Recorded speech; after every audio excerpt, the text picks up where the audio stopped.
Chapter 7, we're going to look at energy balance and how that affects our weight. All right, then our learning outcomes, again, just talking about energy balance, talking about how genetics and our food. We'll talk a lot about BMI, that basal metabolic rate, and then some fad diets, and introduce a little bit about eating disorders.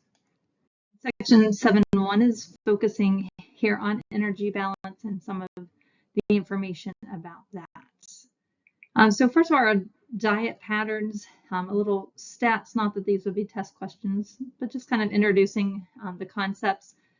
Actually, about 70% of North Americans are considered overweight, typically gain 1 to 2 pounds a year, and it's actually sadly estimated that by 2030, we'll see another increase in about 33% in obesity and 130% increase in severe obesity. So this is definitely an issue that we need to do as much as we can to increase education about our nutrition as a way to curb these statistics. Unfortunately, there's no quick cure. We'll talk a little bit about fad diets, and that's typically what they promise. It takes, to have a successful weight loss, it takes commitment. We're talking about lifestyle behaviors. So again, thinking about some of those early childhood patterns that we develop, and it's a lot easier to have bad habits than good ones. And that's true of a lot of things, but especially with our diet, as well as just improving our diets, as well as our activity patterns and just being more active in general. So combining that improved energy balance, so again, calories, decreasing calorie intake, or increasing the output in our energy. So again, increasing physical activity. And again, behavior is a big issue because that's what drives our motivation for all these other things. Again, sadly, just looking at the trends. So starting in 2011, looking at the obesity trends, you can see especially kind of middle America-ish here, and unfortunately West Virginia being included in that. On the upper end of the obesity by 2013, in just a couple years, West Virginia moved into the greater than 35% range, and unfortunately that has continued in these similar states. So again, this indicates, though, this back to that behavior, that it's those dietary patterns that is part of our lifestyle, part of our families, that unfortunately these are some bad habits that tend to get passed down. So if we look at this positive and negative energy balance, so we look at just the definition. So energy input equal to the energy output. So that's our balance. So if we have more coming in than going out versus more going out than coming in. So the intake that we're talking about, energy coming in from our food and beverages. So if we have a balanced energy, then what's coming in is going to match what is going out. So the energy expended just in basal, metabolic activity. So, maintaining our heart and our breathing and all of that, just that baseline, as well as any physical activity. Then we have a positive energy balance if our intake is greater than what is expended, and that's going to result in that weight gain. If we have a negative energy balance, then the intake is less than the energy expended, and that will indicate weight loss happening there. And if we just kind of put this into some numbers, so a pound of weight loss is about 3,500 kilocalories. So that is what's needed to be kind of burned in order to lose 1 pound of weight. All right, so just some pictures here going along. So again, we have energy balance. Our intake in this case, 3,000 kilocalories coming in, very active lifestyle. So an output of 3,000. So there's going to be no change in the weight. So we consider that energy balance toward equilibrium. So calories in equals calories out.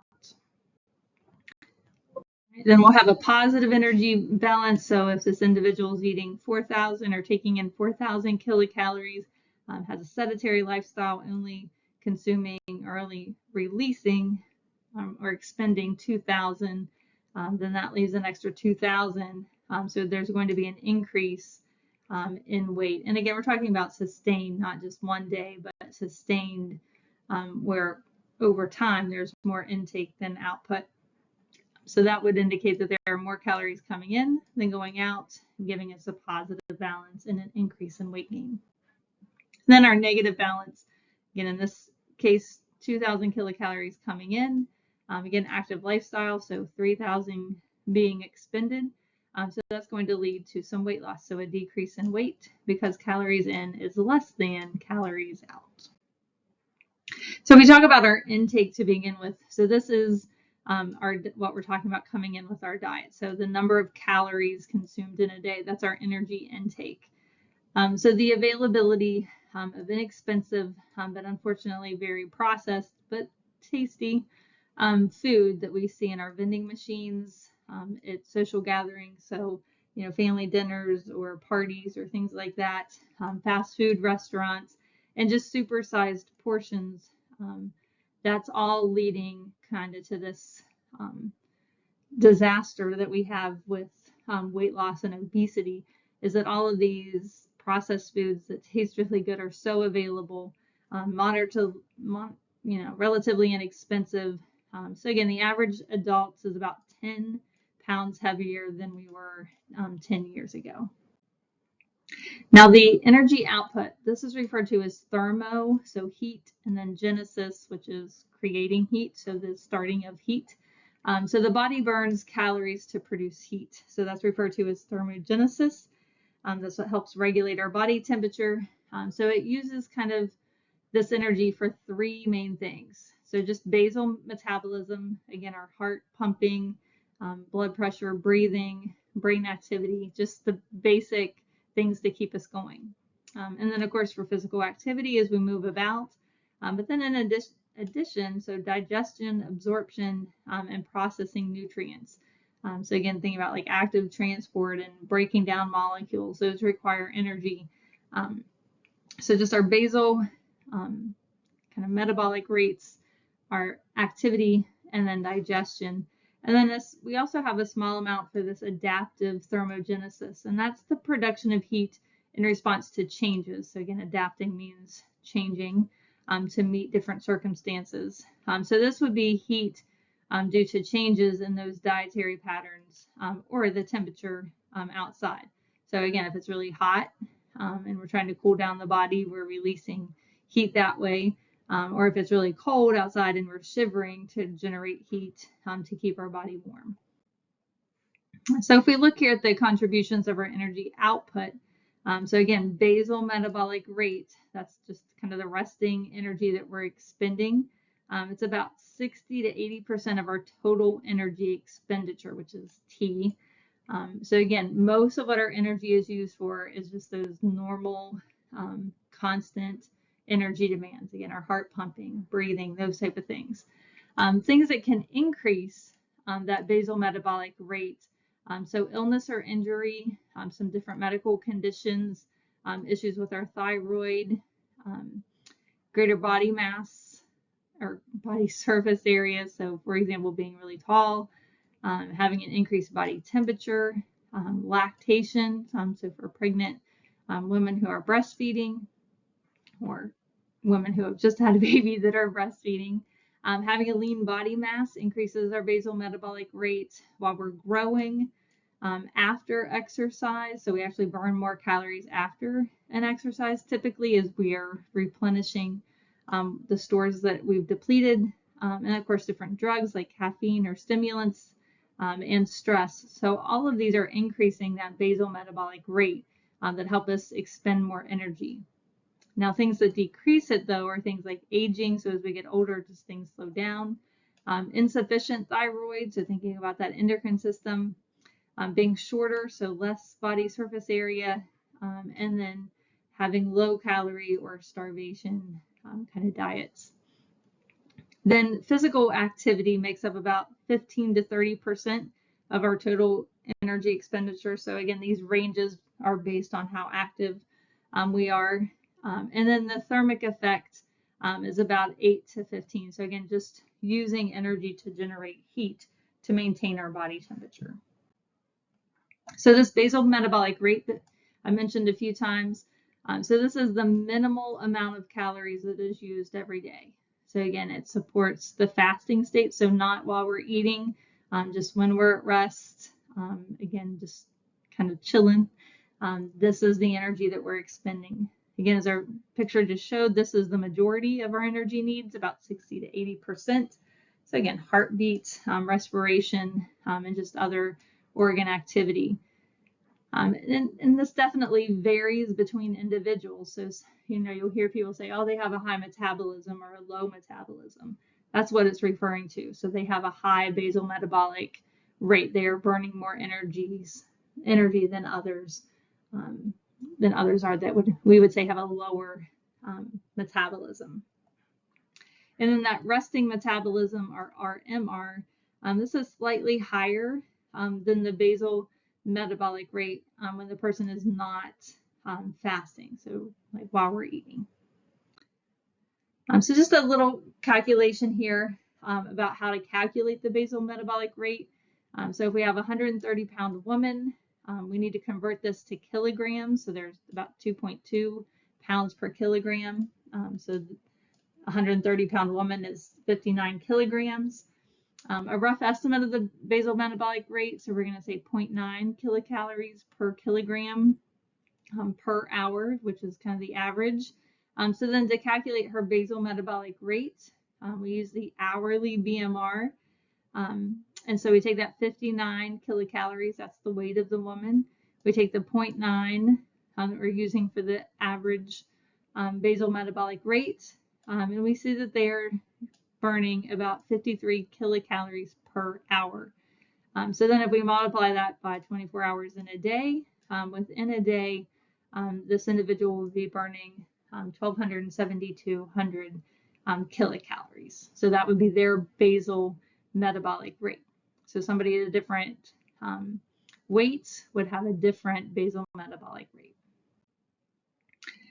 So just kind of looking at the energy that's used. Again, these are not necessarily test questions, but just so that you kind of understand which organs are using the most amount of energy. And actually, the liver uses the most, about 27, so about a quarter of our total energy is used by the liver, and then that's followed behind by the brain, skeletal muscles as we go through movement, and then kidney, and then our heart, and then just others in general kind of lumped together. But again, the liver kind of being our main organ that requires a lot of energy, and that's for all the metabolism that it's doing.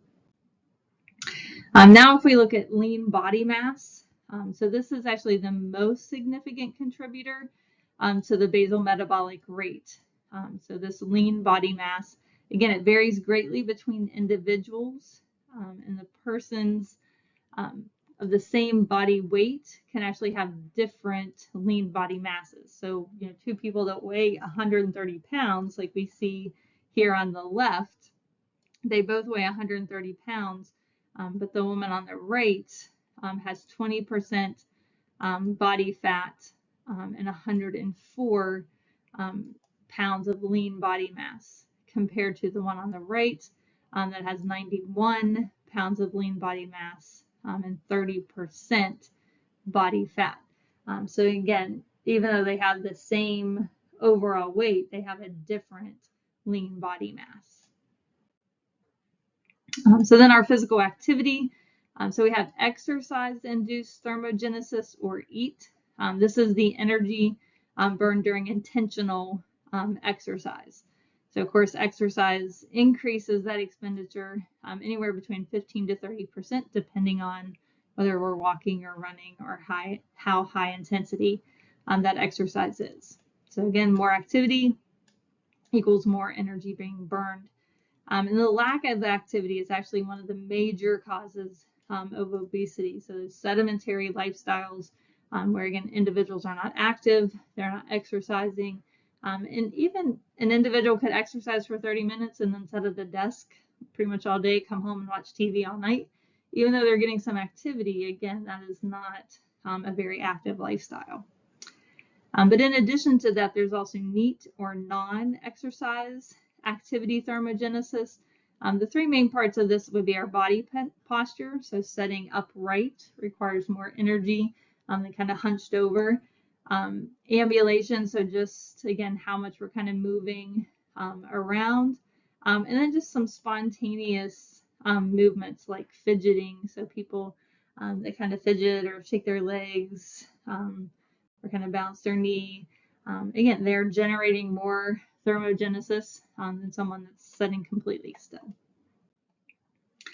Now, there's also a thermic effect of food, which is called abbreviated TEF, so thermic effect of food.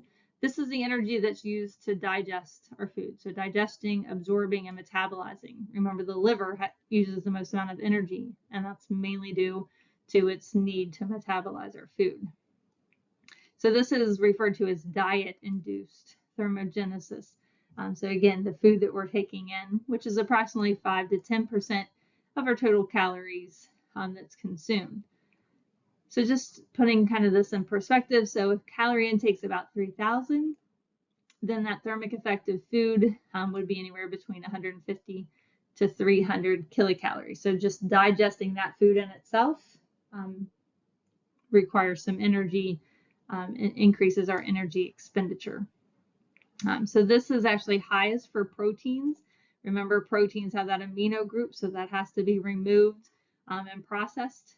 So it takes a little more energy to do so. Then our carbohydrates and then fats actually are the easiest to digest, require the least amount of energy. All right, so then we have this adaptive thermogenesis. Again, this is those non-voluntary physical activities. So this is typically triggered by overeating, can include things like fidgeting and shivering, just muscle tone and posture. Those are non-voluntary physical activities. Overeating increases our sympathetic, which is like the fight or flight response that gets us going, and it resists weight gain. And then brown adipose tissue, there's actually has a greater number of mitochondria, which are the organelle that goes through making ATP. So during that process, a lot of those reactions release heat. So this also participates in the production of heat. All right, so then just quickly stopping here at 7.2 to talk about the EER, the estimated energy requirement, and the things that affect it. So first of all, there are 5 factors here. So again, our EER, the estimated energy requirement. So mainly what affect this is our age, our physical activity, our weight, and our height. And if we kind of look over here to the left of this table, so children between 2 to 3 years, and then after 3 years, then we separate by gender, which is the other factor that plays a role in this. So females, again, ranging from 4 to above 51, and then we see the same thing for males. So again, the other factor being our gender, but then you can look and see this is showing by age, of course, but then also physical activity. So sedentary, which is again just sitting around, not very active, versus active. So the estimated calories that we need. So if we take most college age students, anywhere between this 15 to 30 range for males and females. So you should be expending, or the estimated energy that you need is anywhere between 18 and 2,400. For males, more than that, going from 24 to 3,000. And again, that depends. So if you're not very active, of course, you need less energy. If you're more active, requires more. Okay. And then here in section 7.3, we're mainly going to focus on the BMI, or the body mass index, which is one of the indicators of our weight. Talk about this BMI again as being an indicator of weight. So first of all, just what is a healthy body weight? So there are different tables that are used based on our weight and our height, as well as gender, that estimate the weight that's associated with health and longevity. But it may not be the healthiest weight for each individual, because again, all have different basal metabolic rates. So that's going to differ between people, which causes what our actual weight should be to be different. So we need to establish a personal healthy weight in a primary with a primary care physician or a registered dietitian to actually come up with what would be right for each individual. And this is based on their weight, of course, but also medical history. So is there a history of obesity or heart disease or things like that that need to be considered? Body fat distribution, we'll talk a little bit about, again, how active the individual is, their dietary patterns, family history, and then their current health status. So are they sick or do they have some type of condition? Do they have cancer or kidney failure or something like that? Or are they relatively healthy? Some indications here that weight is not healthy. So this would be considered by, again, the primary care or the registered dietitian. So is there high blood pressure, elevated cholesterol? So again, we want high levels of HDL, but not the LDL or the VLDL. So also is there a family history of obesity, the shape, so the apple shape, which is referred to as android fat distribution, we'll talk more about, and also looking at their glucose or hyperglycemia. So just how to calculate the basal or the body mass index. So that is the body weight. Again, typically this is done in kilograms. So the body weight divided by their height in meters, and then that is also squared. Or to put it in terms we're more familiar with, so it's the weight, so they're pounds, but then we need to multiply that by 703, and then divide by the height. Again, square that, but in inches, and that gives us our body mass index. Now, what do we do with that? So again, this is an indicator of whether somebody is underweight, normal, or over. So somebody who is underweight would be less than 18.5, and usually 18 is kind of the number that's used there. So anybody with a body mass index less than 18 is considered underweight. Anybody with a BMI greater than 25 is considered overweight, and then greater than 30 is considered obese. And unfortunately, because there's so many different types of obesity, there are actually different classes. So there's a range even within that, up to greater than 40% body mass index that indicates severe obesity. All right, this is just showing some diagrams of some of the body shapes of the different BMIs. So kind of are healthy, around a 20 BMI, typical body shape of men and women. As overweight becomes an issue, so the BMI of 25, especially seeing an increase in weight gain in the midsection for women as well as for men, and then that further increases at obesity, which is that 30 plus BMI.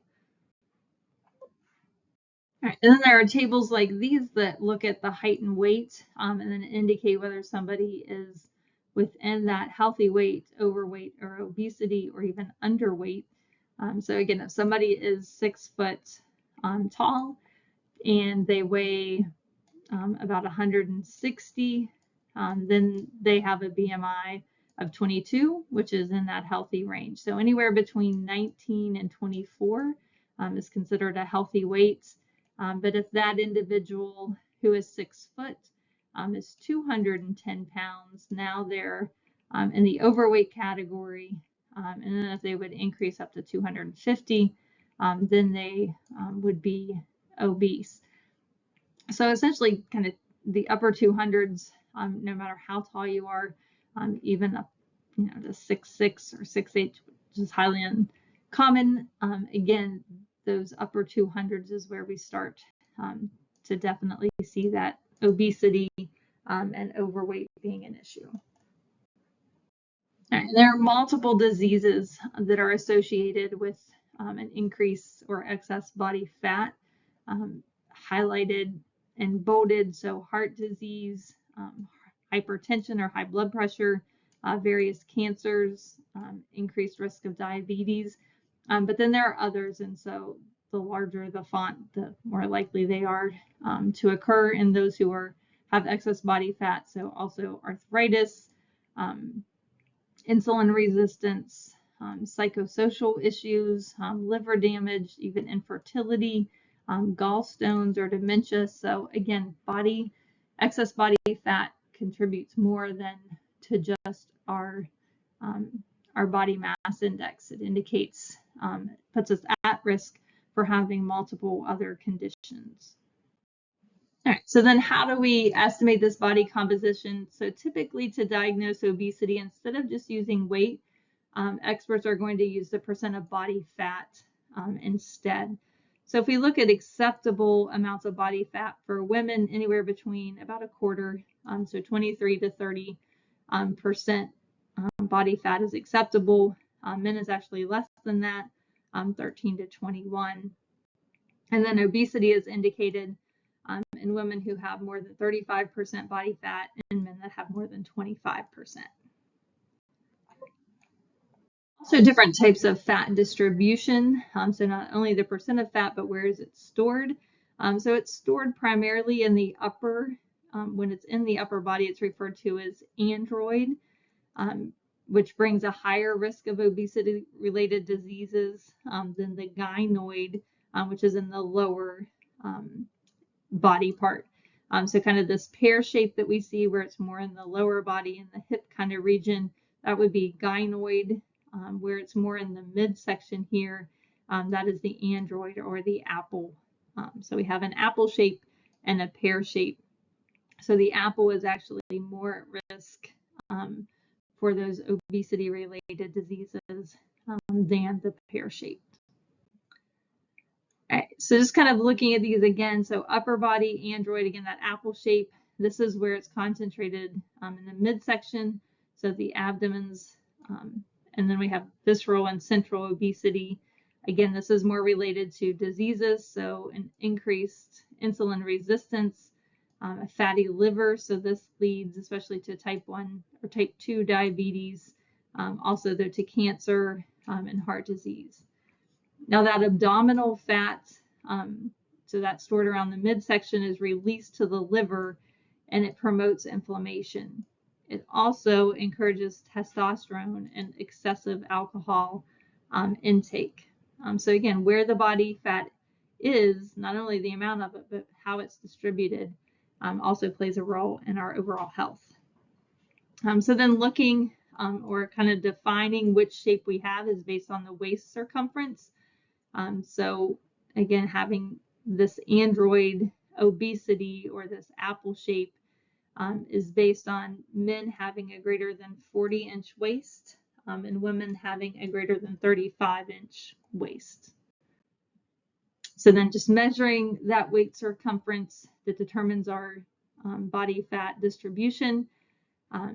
So again, just multiple ways to do it. Typically a measuring tape though is just placed around the waist, but again, knowing exactly what part is the waistline is of course important. So then there's also the gynoid obesity. So again, our pear-shaped. So this is encouraged by estrogen and progesterone. So again, more common in females. But this includes, again, a small abdomen, but larger buttocks and thighs. So again, that pear-shaped. And post-menopausal, whenever the estrogen falls, that raises the increase of chronic disease associated with that body type.